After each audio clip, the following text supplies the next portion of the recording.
On se battra pour la garder. La retraite à 60 ans. On s'est battu pour la gagner. On se battra pour la garder. La retraite à 60 ans. On s'est battu pour la gagner. On se battra pour la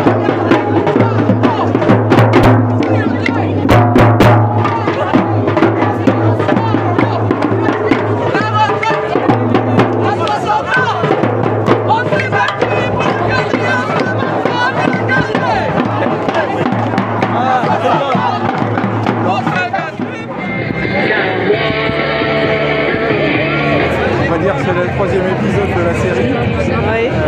Est-ce que après ce 49.3, comment vous le voyez? Comment vous voyez les choses?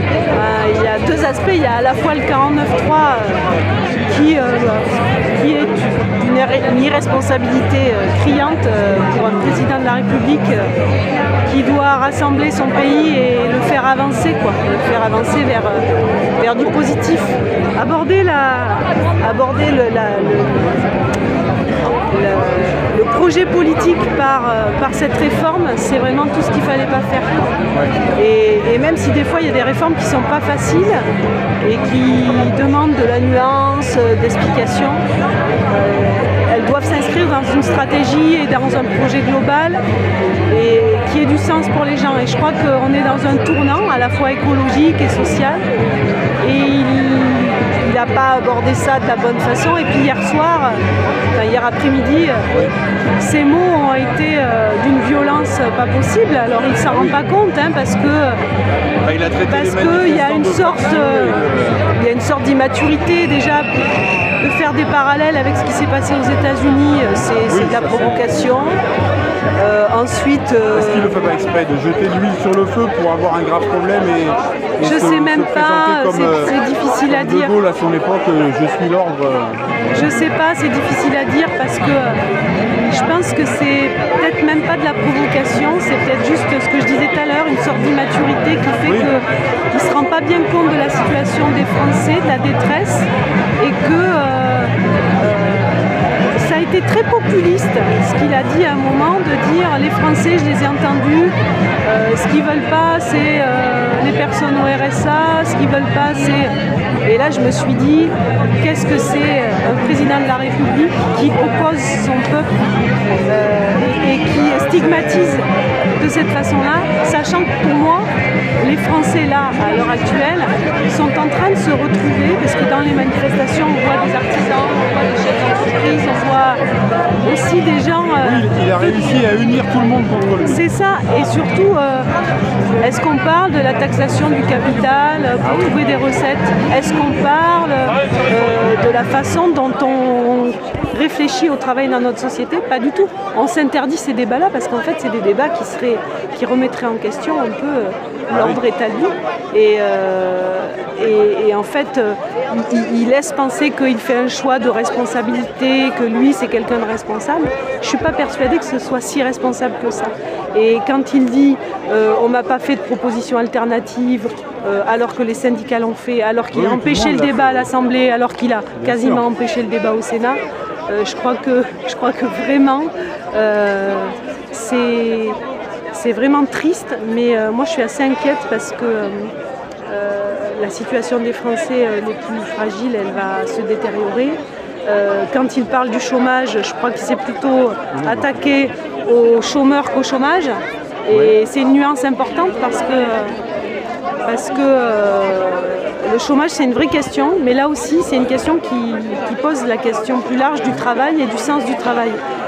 Et employer des formules toutes faites et reprendre les phrases simplistes qu'on peut entendre, les gens ne veulent pas travailler. Oui, non, ils veulent travailler les gens, mais ils veulent vivre de leur travail, c'est tout. Et j'ai écouté un très vieux discours de Mitterrand qui parlait du pouvoir de vivre. Et c'est tout à fait ça, le pouvoir de vivre et comment on est sur de la conquête de droits et quelque chose de positif. Parce que je crois qu'il y a un besoin pour les gens d'avoir de l'espoir et de sentir que le champ des possibles, il est pour tout le monde, quoi. D'accord, oui, il est pour tout le monde, merci. Mais qu'est-ce que vous pensez du RIP? Ben ça va être le plan B. Moi je pense que c'est possible. Ben, ça permet de geler déjà la réforme pendant 6 ou 9 mois. Ça avait été possible pour la privatisation, contre la privatisation d'ADP, Aéroport de Paris. Donc je crois que c'est tout à fait possible. Pas grand monde, à vrai dire. Voilà, mais comme ça avait été possible pour ce sujet-là, je pense que c'est possible pour le sujet des retraites. Après, il faudra se mobiliser. Reste à savoir aussi comment les médias vont traiter de cette question, et parce que c'est important. Aussi le relais qui en est fait dans la presse et dans les médias en général. Il faudrait que les élus, les petits élus, les élus locaux fassent pression sur la presse locale pour justement diffuser l'information si ça doit se faire. Je crois que pour le coup, la NUPES et la force de frappe qu'elle représente avec tous les partis peut réussir à faire ça, parce qu'il y a une véritable légitimité, surtout dans le Lot, où on a encore la chance, mais est-ce que ça va durer, d'avoir un Front National peu présent? Oui, peu présent. La NUPES, vous parlez de l'Assemblée lotoise pour la NUPES? Je parle des deux, à la fois l'Assemblée lotoise pour la NUPES et puis les partis politiques qui la constituent.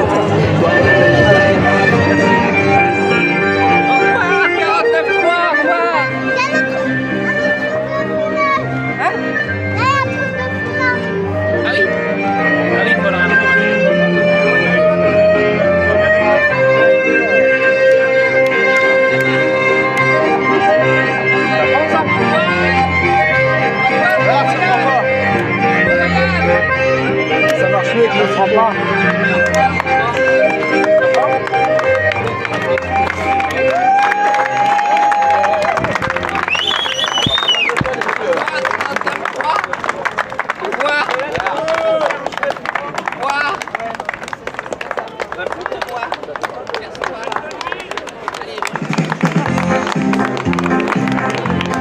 Costin s'éclame le bâti en soldat la redoute.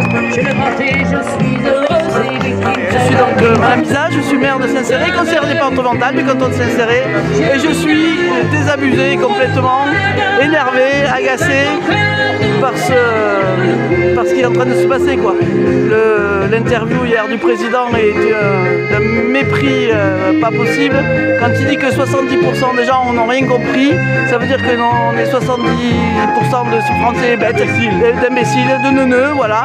Donc on comprend rien à rien, voilà. C'est terrible, voilà. Ah oui, un mépris terrible. Ouais. Et enfin bon, il écoute rien, voilà. Qu'est-ce que vous pensez de la possibilité du RIP? Ça peut, Ah oui, mais moi j'avais déjà milité pour le moment de la nationalisation du... On l'avait fait ensemble. Voilà, de l'aéroport, voilà. Mais je trouve ça très important. À un moment, il faut s'exprimer. Il n'a pas... toutes les mairies, tous les... Mais bien sûr, oui, bien sûr, c'est très important. Oui, ça signe partout, parce que c'est important. Parce que cette majorité relative, il aurait dû s'en servir, justement, pour trouver des consensus et pouvoir arriver à trouver des solutions qui satisfassent le monde. Voilà, mais donc, il comprend rien. L'ont fait dans l'histoire. Ouais, d'autres, ils comprennent rien. Enfin, c'est terrible, quoi, ce mépris-là. Ça doit être très dur pour vous qui êtes élus. Après d'avoir une vraie légitimité, les gens ne croient plus en la démocratie. Mais c'est ce qui est désespérant, c'est ça, c'est l'abstention derrière, les gens qui se sentent pas écoutés, quoi, voilà. Et alors qu'il y avait une possibilité là, de travailler ensemble, quoi, de pouvoir travailler ensemble, même si on n'est pas d'accord sur tout, sur certains points, certains moments, mais il faut écouter. Quand il dit aussi que les syndicats proposent rien, enfin bon, c'est un menteur, quoi. Merci. Que dire de Macron? Je vais reprendre les propos de Laurent Berger en disant qu'il avait menti, en disant qu'il n'y avait pas eu de proposition de fait pour les retraites. Il y a eu déjà 2017 avec la retraite à points, qu'il n'a pas voulu nous écouter, la retraite universelle, comme a dit Laurent, et je peux dire haut et fort que notre Macron est un beau menteur. D'accord. Il n'a pas l'étoffe d'un président, pour commencer. Il n'écoute rien, il n'écoute pas la rue, mais la rue elle est présente et j'espère qu'il va le faire tomber. Qu'il va faire tomber son gouvernement. D'accord. C'est une honte, ce 49-3. Voilà. Merci. Bafouer la démocratie. Merci. Je suis cheminot et CGT Union locale de Biars. Bah écoute, on a eu, je trouve, une très belle manif aujourd'hui, là, 1200 personnes environ, ça fait vraiment chaud au cœur. On pensait que ça s'était un petit peu affaibli, mais non, on voit que tout le monde est encore là, les manifestants en aura le bol. Comme je disais tout à l'heure, là, il y a encore 65% des gens qui sont là derrière nous pour nous dire qu'ils n'en veulent pas de cette réforme avec une jambe de bois. Donc c'est pour ça, de toute façon, on a brûlé un 49.3 tout à l'heure sur le rond-point. Comme on veut que cette réforme macroniste brûle, parce que honnêtement, personne n'en veut. Très bien. Et aujourd'hui, j'ai remarqué qu'il y avait beaucoup de gens nouveaux. On a beaucoup de nouvelles têtes et ça, honnêtement, ça fait plaisir. Le 49.3, ça a mobilisé. Ça a mobilisé et pas que des têtes grises, parce que souvent on dit Biars, c'est des têtes grises qui sont là, et là on avait énormément d'actifs et ça fait vraiment plaisir. Donc maintenant, si on peut avoir ceux qui étaient là au départ et ceux qui sont là maintenant, je pense que les 3000, on les fait péter le prochain coup. Bon, mais maintenant c'est merguez. Et maintenant c'est merguez parti.